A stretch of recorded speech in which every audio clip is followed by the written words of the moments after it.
Welcome back to the Wolf Cave, Erica. What movie are we talking about today?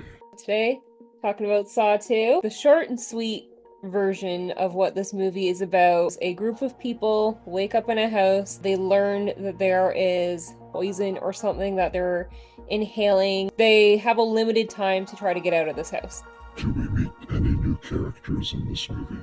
So we're introduced to Eric Matthews in this movie, who is played by Donnie Wahlberg, which I just think is amazing. He's the burger guy, he's the musician, and he is also a key person in the Saw franchise. So we're introduced to him here and his son, Daniel. So his son is in this trap, and he is a cop that we're introduced to, who becomes an essential character in the next like 3 movies, maybe? We meet a lot of new characters. It starts to get more complex here. We also are introduced to Carrie, who I guess is kind of like his partner. And we also meet Rig, who isn't really important in this one, but he's one of my favorite characters in the franchise. Even if you're like rewatching the series, by the time you get to the end of the series, you kind of forget about people that you're like, oh, I loved them in like 2. When you're on 10, you're like, I'm not even thinking about them anymore. Beverly Mitchell is in this movie, and she is best known for Seventh Heaven, and seeing her in Saw 2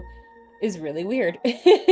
Amanda is also in this movie, who we meet in the first one, and she, I think, is in all of them in some way or another, except like the spin-offs and whatnot. What do you like about John Kramer in this movie? Kind of throughout the series, we see that John's kind of a little playful, a little sassy, and we start to get a taste of that in this movie. Because in the first movie, our only glimpse of him are little throwback scenes in the hospital or him just non-existent on the floor. We actually get to know him as a person. There's some back and forth with him and Eric Matthews, and he's just like sassy, like Eric's yelling at him, being like, hey, my son, like we need to get him. And he's just like, oh, can you get me some water, please? I'm really thirsty. He's just so sassy. I love seeing that. It's just kind of fun to get to know him. And we get to learn more about his cancer and his illness and his motivation for doing these traps too. Are there any memorable quotes in this movie? Saw 2 has one of my favorite quotes from the series. It's the part they find like a little note or a card, and the guy says, what the fuck is an obby? And he said, it's my name. That's me. It's on the DVD and on my sweater. And it's the, oh yes, there will be blood. Probably the tagline from the whole series that sticks with me the most as well. Hence why it's my sweater. So intricate in the details. So in a lot of like John's lines, like spoiler alert, he's like, oh, like we need to get my son. He says he's in a safe place. And he's in a safe. If you just pay attention to, you're like, that's really clever. Sometimes they connect movies later or movies behind, and it's just, I like that a lot. What are some of your favorite kills in this movie? Obby would also be my favorite kill. How is he supposed to get out of there? He like crawls into the furnace and gets locked in. He's trying to get like the antidote at the end, and it just catches on fire and he just burns in there. All of the traps are supposed to be escapable, but you have to really pay attention. He's like in there and he's just immediately basically on fire, and he's like, yeah, you have like 40 seconds to figure it out and escape. And I'm like, okay, well, it took me hours to figure it out, so there's no way. Yeah, something about just like going head first into a small space and then being trapped in there is terrifying, even if there was no fire.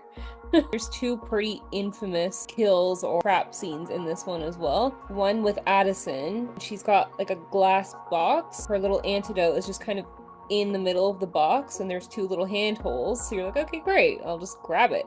She shoves one hand in, and it's actually like blades. She's bleeding. She puts her second arm in and just gets trapped there and bleeds out. Like, how was she supposed to win this one and escape? And it is possible. Also, the needle pit. It's a big hole in the ground, essentially, in a room filled with needles. It's supposed to be Xavier's trap, but he just ends up forcing Amanda to do it. They used over 120,000 needles, and they were real needles, and they had to hand take the needle part out of every single syringe.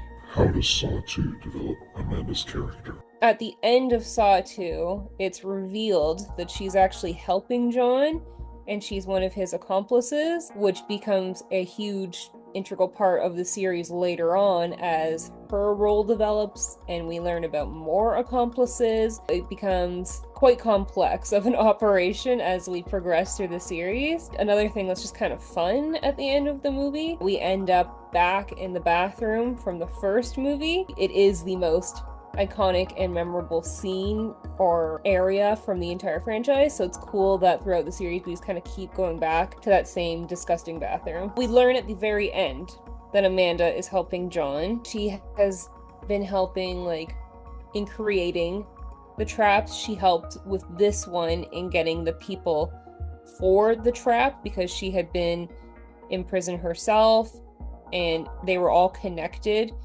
by Eric Matthews wrongfully blaming them or putting them in jail for the wrong reasons. She was helping in developing those connections and kind of laying out this trap.